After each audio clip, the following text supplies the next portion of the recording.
우리 예수님께서 아름다우신데요. 이 세상의 모든 아름다움은 창조자 되시는 우리 주님의 그 아름다움을 따라서 그렇게 만들어졌기 때문에 아름다운 것입니다.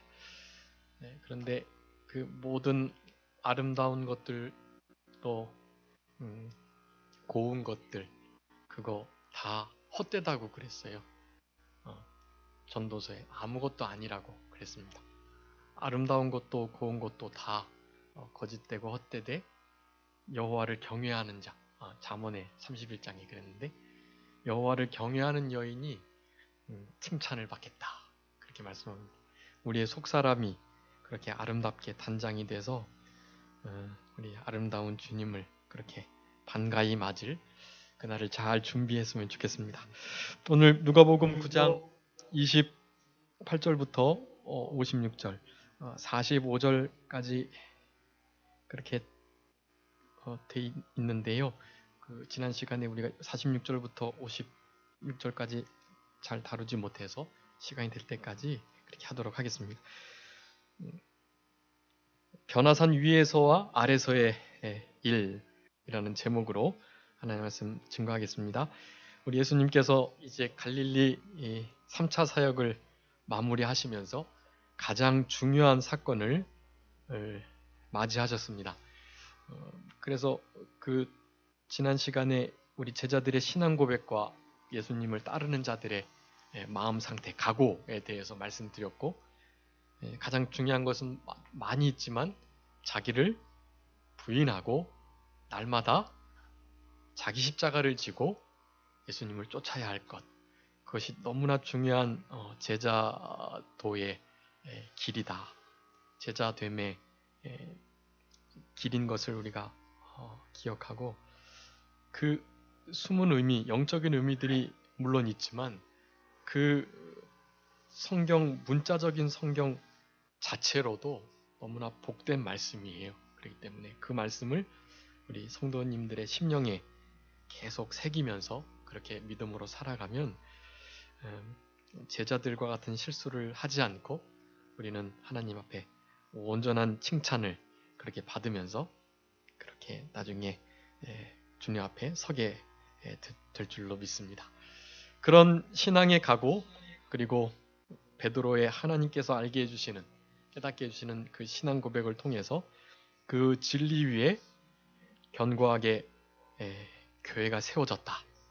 그것을 지난 시간에 살펴봤고 그래서 그 중간에 있는 오늘 요 예수님의 변화산에 오르셔서 영광스러운 모습으로 변화된 이 사건을 좀 특별하게 중심적으로 다루면서 그 안에 나타난 진리를 좀 살펴보고 그 진리가 우리들에게도 적용이 되고 우리들에게 생명이 될 수 있도록 그렇게 하나님 말씀을 듣고 읽으셔야만 하겠습니다. 우리 예수님의 생애를 이렇게 공생애 또 사생애 이렇게 나눌 수가 있는데요. 전 생애를 통틀어서 예수님의 생애의 가장 큰 5대 사건 그렇게 불려지는 구분되는 일들이 있어요. 그 중에 가장 첫 번째가 예수님께서 동정녀 탄생하신 것, 성령으로 말미암아 동정녀 탄생하신 것, 그것이 가장 큰 첫 번째 사건이고요. 그 다음에 바로 나오는 사건이 바로 이 공생애 가운데 예수님의 모양이 그 형상이 해와 같이 그곳이 흰 광채나는 빛과 같이 변화되는 바로 이 변모의 사건입니다. 이 사건이 예수님의 5대 사건 가운데 두 번째를 차지하는 거예요. 세 번째는 이제 잘 아시는 것처럼 십자가에 못 박혀 죽으심, 십자가 지시기 전에 순환들. 그래서 그것을 십자가 순환이라고 표현하는데 그 십자가의 순환과 죽으심. 그리고 네 번째는 부활하심. 그리고 마지막 다섯 번째는 무엇일까요? 아니요, 재림 전에 승천하심. 재림은 아직 일어나지 않았으니까요. 이제 우리가 기다리는 바 가장 큰 사건이 바로 재림 사건입니다. 예수님의 생애 6대 사건이라고 한다면 이제 재림까지 들어가겠죠. 근데 33년 공생애 사건 중에 예수님의 전 생애 가운데 그 5대 사건을 그렇게 말씀하고, 그 중에서 성육신 다음으로 바로 그 어떤 사건을 열거할 때 가장 큰 사건으로 이 오늘 본문의 사건을 말할 정도로 그렇게 중요한 부분이라고 하겠습니다.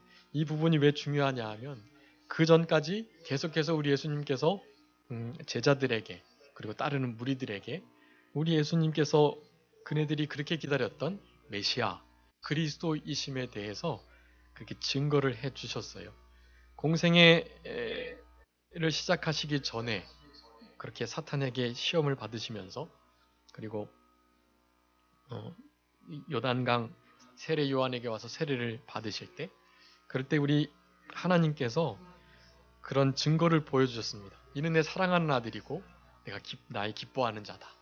예, 너희들은 이의 말을 들으라 라는 그 말씀들을 그렇게 처음 시작하실 때 하셨는데, 이제 그 공생의 사역이 이제 막바지에 접어들면서 십자가의 순환을 당하시기 바로 전, 그 전에 물론 지난 시간 베드로의 그 신앙 고백이 있었지만 그 신앙 고백 또 사실은 자기가 한 것이 아니고 성령님께서 깨닫게 해주신 그런 은혜로서 그 일을 감당한 것인데, 그 고백과 더불어서 예수님 하나님께서 다시 한번 우리 예수님을 증거하시는 그러한 사건이 필요했던 것입니다.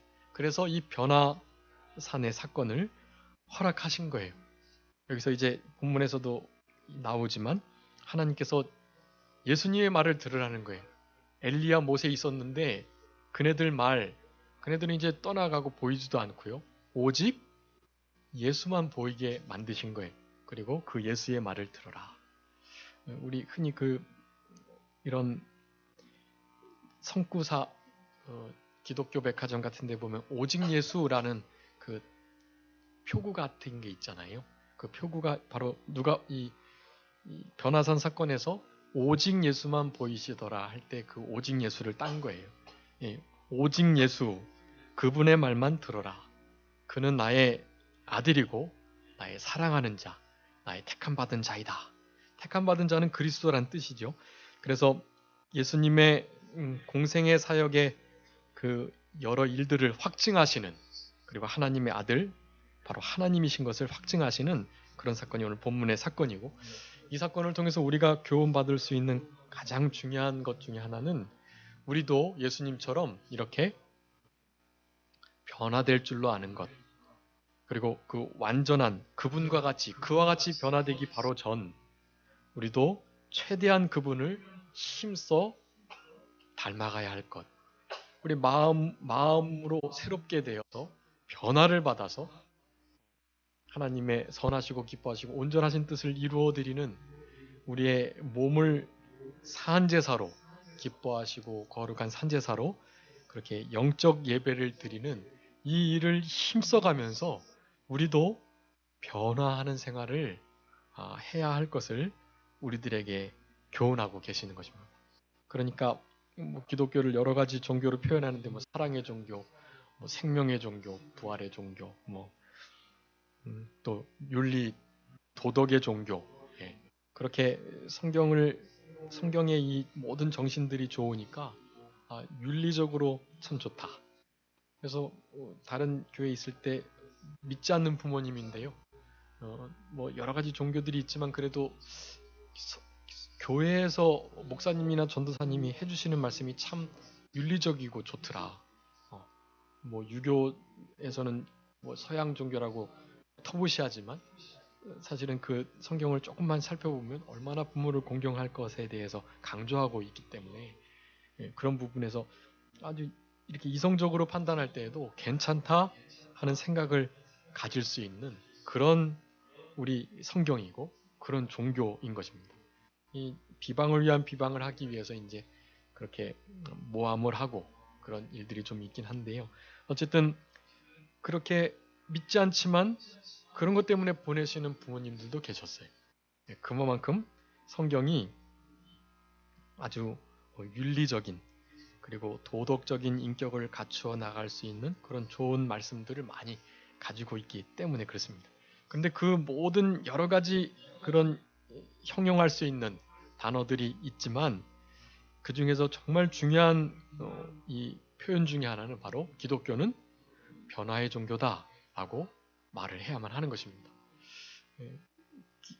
기독교를 믿기 전에, 그러니까 예수님을 믿기 전과 후의 차이는요, 같을 수가 없어요. 같을 수가 없습니다. 진짜 존재, 이 본연의 변화가 일어나는 그런 종교이기 때문에 다른 종교는 그냥 겉으로 수양을 하고 그래서 그런 외부적인 수양이 이 내적인 어떤 공력으로 쌓일 수는 있어요. 그 정도에 그치는 것입니다. 근데 이 사람을 이루고 있는 영과 혼과 육, 영혼과 이 육체 이것을 완벽하게 다 변화시킬 수 있는 힘과 그럴 만한 신은 우리 하나님과 우리 기독교밖에 없는 거예요. 그래서 실제로 영이 살아나고 영이 이제 하나님을 만나고 영이 거듭나니까 그 영은 이제 더 이상 옛날과 같이 육체에 끌려다니지 않습니다.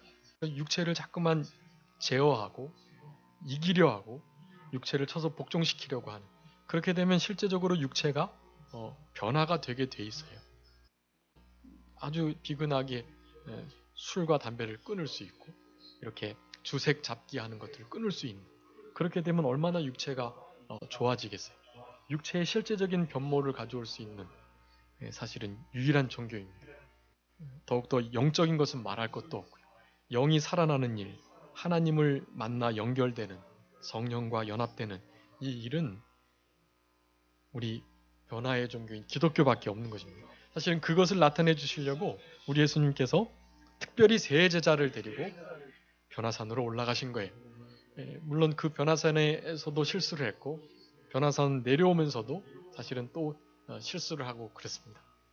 어쨌든 제자들의 모습을 보면 실수로 점철돼 있지만 우리들은 그런 모습들을 보면서 우리는 그렇게 하지 않아야지 하는 반면교사 삼는 일을 허락하시려고 이런 일들을 다 기록해 놓으셨다는 사실. 28절에 이 말씀을 하신 8일쯤 되어 예수께서 베드로와 요한과 야고보를 데리시고 기도하러 산에 올라가셨다라고 말씀합니다. 변화되시려고 하나님의 증거를 받으시려고 제자들에게 그 증거를 나타내시려고 올라가시긴 했지만 뭐하러 올라가셨다 그랬죠? 기도하시러 올라가신 거예요. 기도하시러 어디로 올라가셨다고요? 산으로. 산으로 기도하러 올라가 보신 분은 아시겠지만 상당히 힘이 들어요. 힘을 써야만 합니다. 땀이 나고.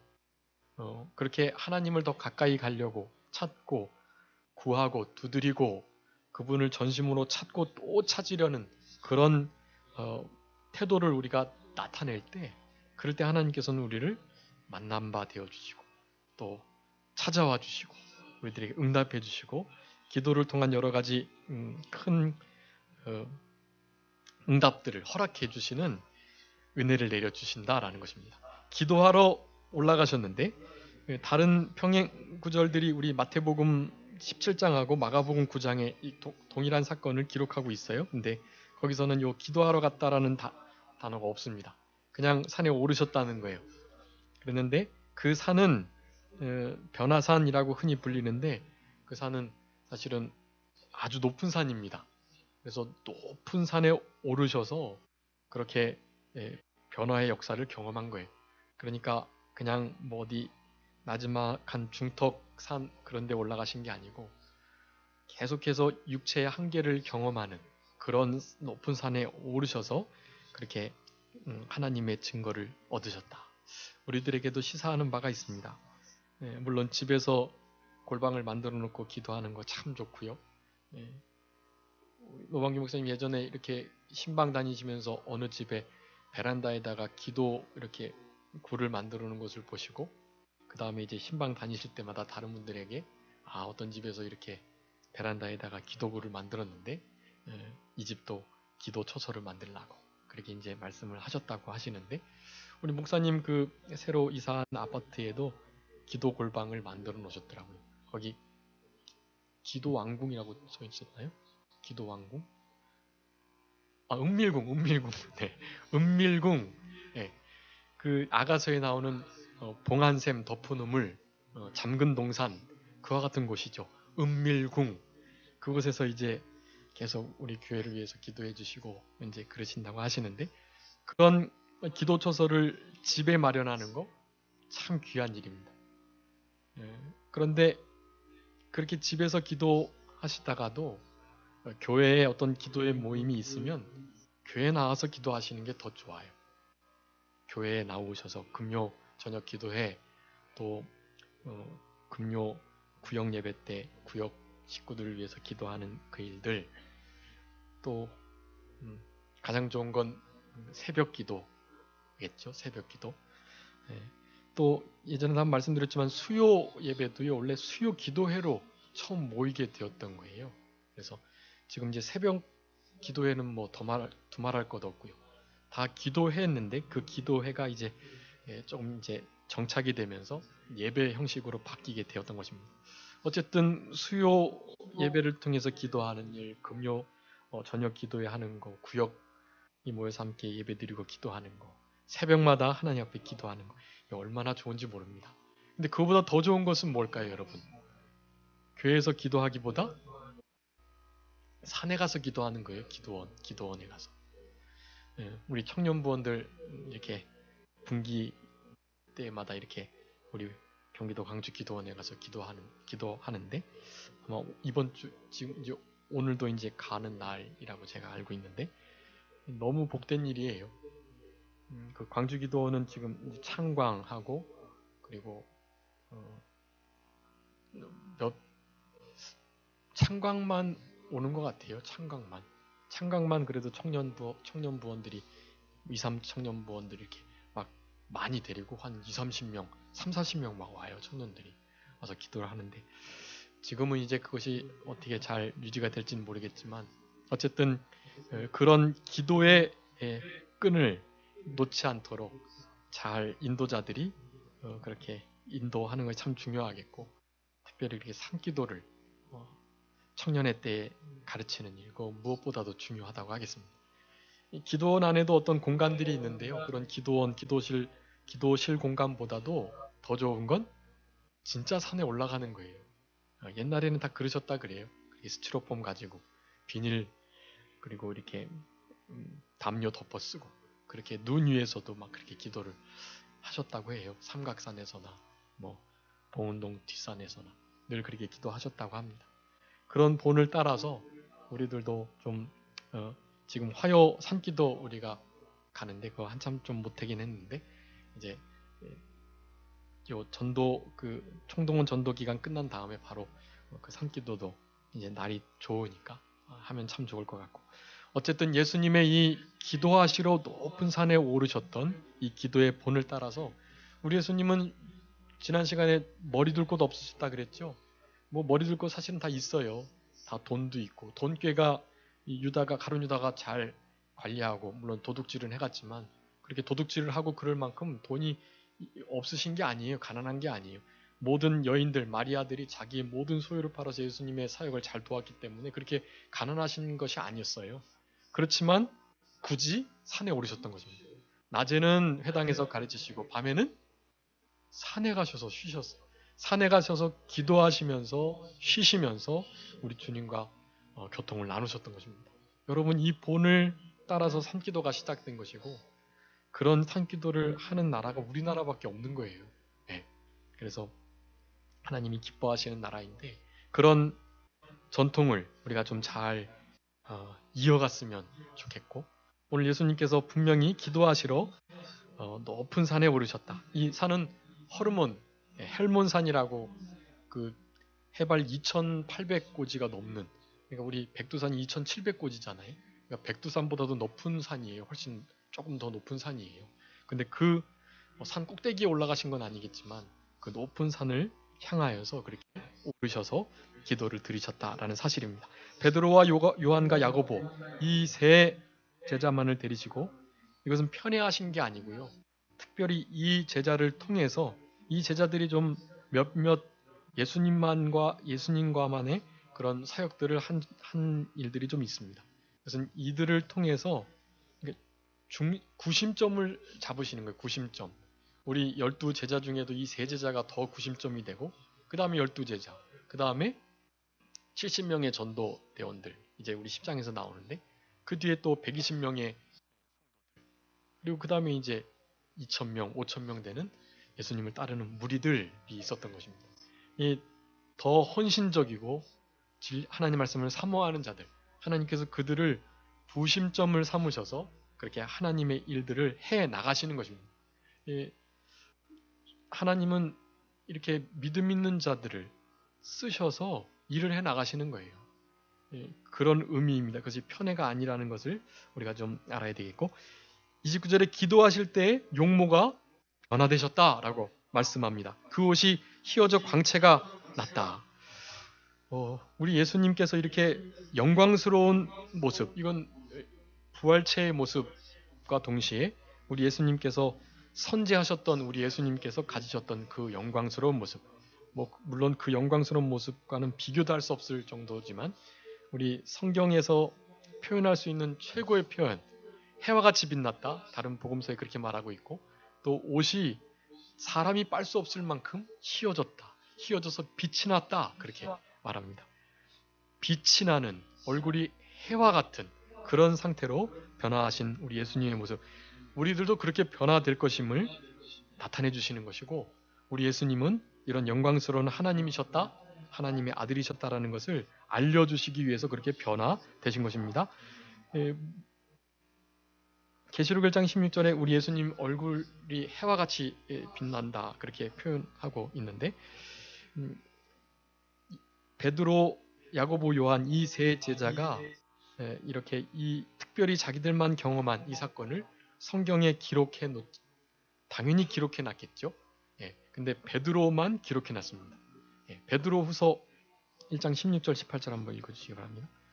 베드로 후서 1장 16절로 18절.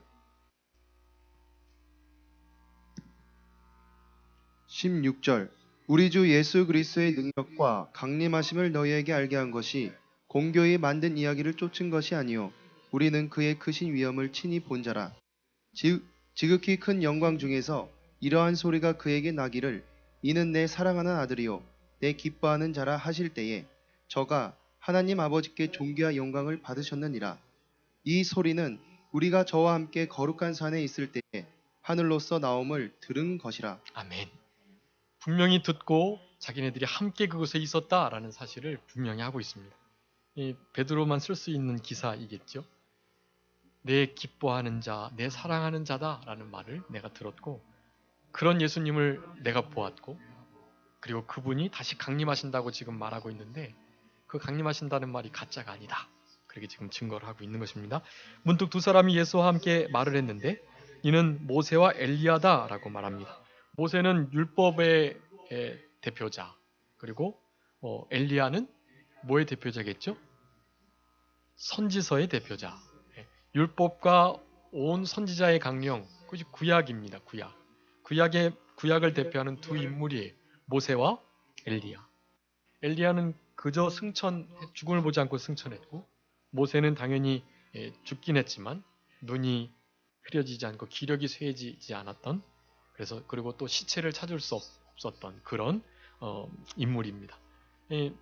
믿는 자는 죽어도 살고 살아서 믿는 자는 영원히 죽지 않겠다. 그 말씀을 우리 모세와 엘리야를 통해서 증거해 주시는 것이기도 합니다. 31절에 영광 중에 나타나서 장차 예수께서 예루살렘에서 별세하실 것을 말씀하셨다.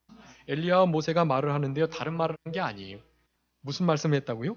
예수님께서 별세하실 것, 장차 예수님께서 십자가에 못 박혀 죽으시고, 그리고 3일 만에 살아나시고 승천하시고 다시 오시고, 이런 일련의 말들을 모세와 엘리야가 주고받고 있었던 거예요. 근데 그것을 베드로와 함께 있는 자들이 졸아서 제대로 보지를 못한 거예요. 32절로 보니까 베드로와 및 함께 있는 자들이 고나여 아주께의 예수의 영광과 및 함께 선 두 사람을 보았다 라고 말씀합니다. 예수님이 이제 예루살렘 성 입성하신 다음에 겟세마네 동산에서 십자가를 앞에 두고 기도하실 때에도 이 세 제자가 동일하게 세 명만 따로 예수님과 가까이 가서 기도를 드렸는데 그때도 어떻게 했죠? 그때도 졸았어요. 예. 예, 안타까운 일이죠. 그 졸지 않고 그 장면을 유심히 봤더라면 다른 어떤 더 중요한 말씀들을 들었을 수도 있습니다. 다른 모습을 혹시 또 보았을 수도 있고요. 그런데 그렇지 못한 것이 참 아쉽고 예수님께서 이런 제자들의 실수, 잘못된 것들을 이렇게 드러내시는 것은 무리들은 그렇게 하지 말라는 것을 말씀해 주는 거예요.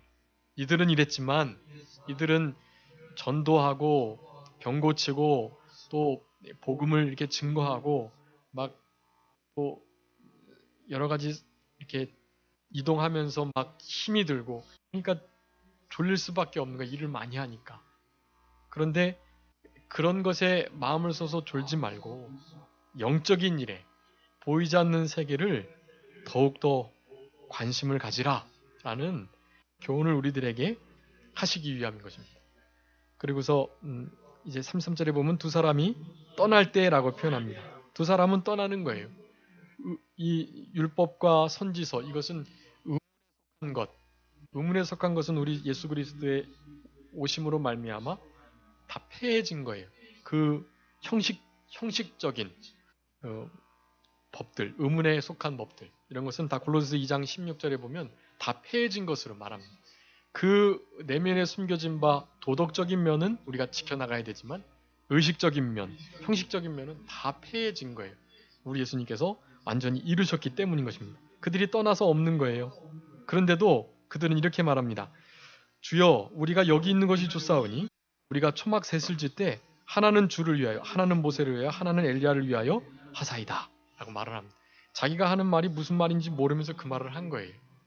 다른 성경에 보면 되게 두려워가지고 두려움 가운데 그런 일들을 했다는 표현이 나옵니다. 이건 큰 실수예요. 몇 가지 실수되는 이유가 있는데요. 첫 번째는 우리 예수님을 우리 모세와 엘리야와 동급으로 취급을 한 것입니다. 예. 예수님과 모세와 엘리야 세 명 이렇게 짓는다는 거예요. 집을. 예. 그럴 수 없죠.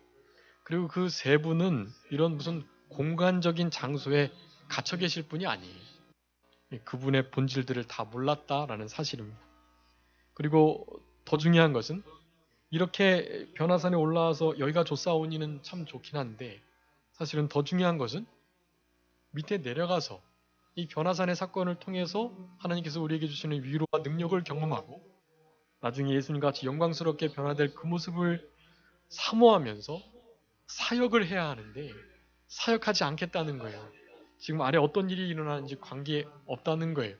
그냥 여기에 머물러 있겠다라는 것입니다. 제자들의 그 사명감을 가진 자세가 아니라는 사실입니다. 그런 여러 가지 실수를 하면서 자기가 하는 말이 무엇인지도 알지 못한 채 그렇게 큰 실수고 경솔한 말임을 깨닫지 못한 채 그렇게 그 말을 했던 것입니다. 이 말을 할 즈음에 이제 이 변화산의 중요한 목적 가운데 하나를 이루시는 것입니다. 구름이 와서 저희를 덮었다. 구름 속에 들어갈 때 더욱더 두려워했다고 말하는데 저희가 들어갈 때 무서워했는데 마태복음을 보면 두려워하지 말아라 하면서 제자들에게 예수님께서 손을 대주시는 장면이 나옵니다. 구름 속에서 소리가 나서 이는 나의 아들, 곧 나의 택함을 받은 자다라고 하나님께서 말씀을 하셨습니다. 저의 예수님의 하시는 그 말씀을 잘 귀담아 새겨 들어라 라는 말씀까지 해주셨습니다.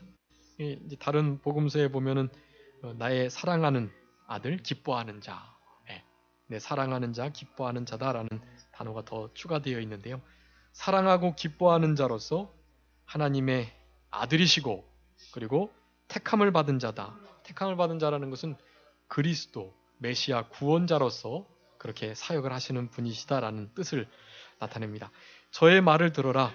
그 아까 말씀드렸던 것처럼 위에 모세와 엘리야 이런 이들의 말을 듣는 것이 아니고 그 모든 말들이 증거하는 바로 그분, 바로 예수님의 말씀을 이제는 들으면 된다라는 것을 표현한 것입니다. 우리들도 그런 신앙이 필요한데요. 좀 구약적인 신앙들.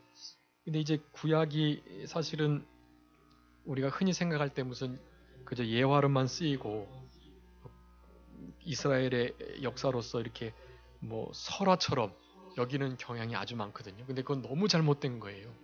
여러분 구약이 율법 아까 율법서와 예언서 뭐 시가서 이렇게 이루어져 있지만 이 구약 성경도 내나 다 복음입니다. 복음. 구약의 말씀도 그 모든 것들이 다 우리 예수님을 가리키고 있기 때문에 그 예수님을 오실 그리스도 예수를 믿어야만 구원을 얻는다는 말을 구약도 동일하게 하고 있기 때문에요. 여러분 구약이 복음이에요. 여러분 이때 당시에 예수님께서 성경을 피시거나 제자들이 성경을 읽으면 무슨 성경을 읽었을까요? 제일 중요한 로마서 읽었을까요? 로마서? 아니면 묵시록 막 계시록을 읽었을까요? 이때 당시에는 성경이 없었어요. 예. 예수님의 살아 계실 BC 그러니까 AD 30년경, 40년, 50년, 60년 제일 빨리 쓰여진 것이 AD 한 70여 년경 초, 60여 년경 말. 예수님 승천하시고 난 다음에 3, 40년 후에 기록이 됐기 때문에 이 성경이 이렇게 묶여져 있지도 않았고 신약 성경이라고 되는 이 정경이 있지 않았던 때이거든요.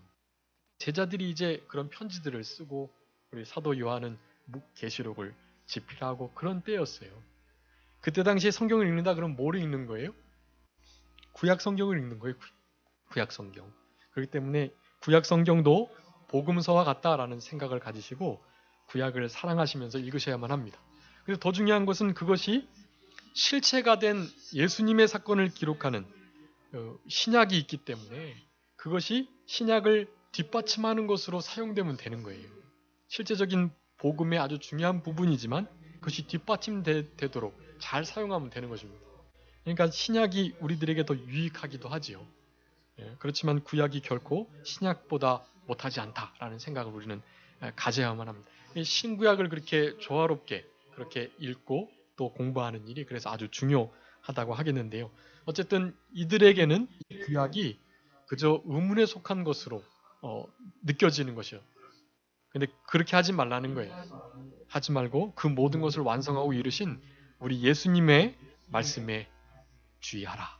예수님 말씀을 귀담아 들으라. 예수님께서 이제 43절에 44절에 그렇게 말씀하시죠. 이 말을 너희 귀에 담아두라. 여러분 말씀을 귀에 담아두는 것이 아주 중요합니다. 귀에 담는 것이 무슨 의미일까요? 그것은 마음의 색이라는 얘기예요. 귀에서 계속 울려지도록 어떻게 계속 울려져요? 내가 마음속으로 내 생각 속에서 계속 읊조릴 때 그것이 사실은 귀에 이렇게 들리게 되는 거예요. 귀에다 담아두는 것입니다. 말씀을 마음에 새기는 일, 그게 귀에 담아두는 얘기. 예수님의 말씀을 그렇게 들으라고 지금 말씀하는 것입니다. 그랬을 때 그 소리를 이 제자들이 그래도 깨어서 들었습니다. 그 들은 바 말씀을 베드로후서 1장에서 그렇게 베드로가 기록한 것이고요. 그래서 그들이 그 상태에서 하늘에서 나는 구름 속에서 나는 그 소리가 그쳤습니다. 그랬더니 구름이 흩어지고 그리고 그 구름을 마태복음은 빛난 구름이라고 표현하는데 그 빛난 그 깨끗한 구름이 흩어지면서 누구만 보이신다고요? 예수만 보이시더라. 그런데 오직 예수만 보이시더라. 엘리야와 모세는 떠나가고 오직 예수만 보이셨다. 우리 성도님들의 삶과 또 우리들의 이 인생 여정 가운데 늘 예수만 오직 예수만 보이시는 그런 일이 있었으면 좋겠습니다. 예수님께 눈 멀고 예수님께 가려져서 그저 예수님만 닮아가고 예수님만 사랑하는 그런 우리들이 되었으면 좋겠습니다. 오직 예수라는 찬양도 있어요. 오직 예수. 그리고 오직 예수를 외치며 살아갔던 분이 바로 손양원 목사님입니다. 손양원 목사님. 손양원 목사님은 오직 예수, 예수 중독 그런 시를 썼어요. 흔히 중독하면은 술 중독 중독자는 술로 시작해서 술로 살다가 술로 죽는다고. 예. 다른 마약이나 뭐 다른 것에 중독되면 그것으로 시작해서 그것으로 살다가 그것으로 죽는다고 표현을 하면서 나는 그러면 예수 중독자. 예. 나는 예수로 시작해서 예수로 살다가 예수로 죽어야지. 그런 시를 우리 목사님이 쓰셨습니다. 오직 예수의 신앙으로 살아갔던 그런 위대한 사랑의 사도입니다. 우리 성도님들의 우리들의 삶 가운데에도 오직 예수의 신앙이 있었으면 좋겠습니다. 오직 예수만 보이시도록, 오직 예수만 바라고 예수님만 닮아가는 우리들이 되도록 그렇게 힘 쓰셔야만 하겠습니다. 이 37절부터 45절까지 믿음 없는 세대를 향해서 우리 예수님께서 책망하시며 다시 한번 그리스도이심을 증거하시는 병 고치는 사역을, 귀신 들린 아이를 고쳐주시는 은혜의 사역을 허락하시고, 남은 제자들 12제자 중에 3제자 올라왔으니까 몇 명 남은 거죠? 9제자. 9제자가 달라붙어서 하는데도 안 되는 거예요. 왜 안 됐다고 말하고 있죠? 다른 성경에서는 기도와 금식. 기도 이외에는 기도와 금식이라는 단어도 같이 원문에 있는데, 기도 이외에는 이런 이유가 나갈 수 없다. 기도하지 않았기 때문에 그래요. 기도함으로 예수님과 같이 변화된 모습을 보고 그곳에 자리했던 제자들이 있는 반면, 기도하지 않으므로 금식하며 하나님께 간절히 소원을 아뢰는 그런 방법을 모르고 그런 마음이 없었던 제자들, 그전까지는 귀신 제어하는 능력 다 주셨기 때문에 자기들이 할 수 있을 줄 알았던 거예요. 근데 안 되거든요. 그러니까 뭐 어떻게 할 수가, 처음에는 큰 소리를 친 거지. 자기가 하겠다고, 내가 하겠다고. 옛날에 예수님께서 권세 주시면서 귀신 제어하고 약한 거 강하게 하고 그런 권세 주셨잖아요. 그 권세, 자기가 받은 그 권세 쓰려고 하다가 안 된 것입니다. 기도하지 않고 금식하며 하나님 앞에 간절히 매달리지 않으니까 그런 사역이 나타날 수가 없는 것입니다. 그것을 예수님께서 책망하셨는데, 오늘 예수님께서 변화산 위에서 그리고 아래서 하신 일에 대해서 살펴봤는데요. 우리 기독교는 변화의 종교다. 무엇이 변화가 되어야 될까요, 여러분? 예, 우리의 가장 중요한 것은 오늘 아침에 했던 것처럼 마음이 새롭게 되어 변화를 받아야만 합니다. 그 마음에 있는 것을 우리는 생각하게 되고요. 여러분, 그 생각한 것이 점점 어떤 결과를 나타내게 돼요. 생각한 것이 결과를. 그래서 예레미야 6장 19절에 보면 이 모든 일들은 너희들의 생각의 결과다. 그런 말을 하거든요. 생각의 결과. 생각이 어떻게 결과를 낳게 되냐면요. 생각이 계속되면 그 어떤 신념이 돼요. 그 생각들이 계속 모여서 어떤 판단을 내리는 신념이 되는 것입니다. 그 신념들이 계속 모이면 가치가 형성돼요. 가치. 신념이 모여서 가치가 형성되고 그 가치를 기준 삼아서 행동을 하게 됩니다. 그러니까 생각은 판단과 신념을 낳고 그 신념은 가치를 형성하고 그 가치는 행동을 낳게 되는 거예요. 여러분이 행동하는 것, 말한 것은요, 사실은 이 과정을 거쳐서 행동하고 말하신 거예요. 그 행동이 바로 결과를 나타낸 것입니다. 어떤 말과 어떤 행동을 하게 된 거예요. 근데 여러분, 그 말과 행동들, 그것들이요, 아까 말했던 대로 생각, 마음에서부터 시작된 건데, 그 마음이 변화되지 않으면 이 모든 것들이 변화되지 않아요. 그래서 여기 말과 행동이 변화되지 않으면 이 말과 행동을 이루고 있는 우리의 습관들, 그 습관들이 변화되지 않습니다. 습관이 변화가 되지 않으면 인격이 변화가 안 돼요. 인격이 변화가 안 되면 인생이 변화가 될 수가 없습니다. 다시 말하면 우리의 마음의 그 처음 시작이 결국에는 모든 행동과 말과 또 결국에는 습관, 그리고 습관이 모여서 형성되는 인격이 결국 모여서 이루어지는 그 인생을 좌우하게 되는 것입니다. 그것을 변화시켜야 돼요. 하나님의 말씀대로 진리의 말씀을 순종하며 하나님 앞에 간절히 기도하면서, 하나님 앞에 진리의 말씀을 순종하고 기도하면서 우리가 변화될 수 있어요. 오늘 특별히 성령으로 변화된다고 말씀드렸는데, 성령의 새롭게 하심으로 하신다. 성령님께 부탁하고 기도해서 새롭게 되는 역사가 있을 때 변화가 가능합니다. 여러분의 마음, 여러분의 그 생각을 잘 지키고 다스려 나갈 때 그것이 먼저 변화가 되는 일들이 있어야만 결국에는 우리의 모든 말과 행동들, 그런 것들이, 습관들이, 인격들이 그렇게 다 바뀌게 된다는 사실, 여러분 그것을 기억하시고 하나님을 기쁘시게 하려는, 우리 하나님을 좀 닮아가려는, 그리고 하나님을 좀 사랑하려는, 오직 예수만 보면서 사모하면서 따르려는 그런 마음가짐을 가지시고 남은 때는 그저 오직 예수만 바라보시면서 우리 예수님께서 베풀어 주신 은혜를 감사하시면서 그렇게 남은 때를 하나님이 찾으시는 제자로 살아가시는 우리 모두가 되었으면 좋겠습니다. 자, 기도하겠습니다. 살아계신 우리 아버지 하나님 감사합니다.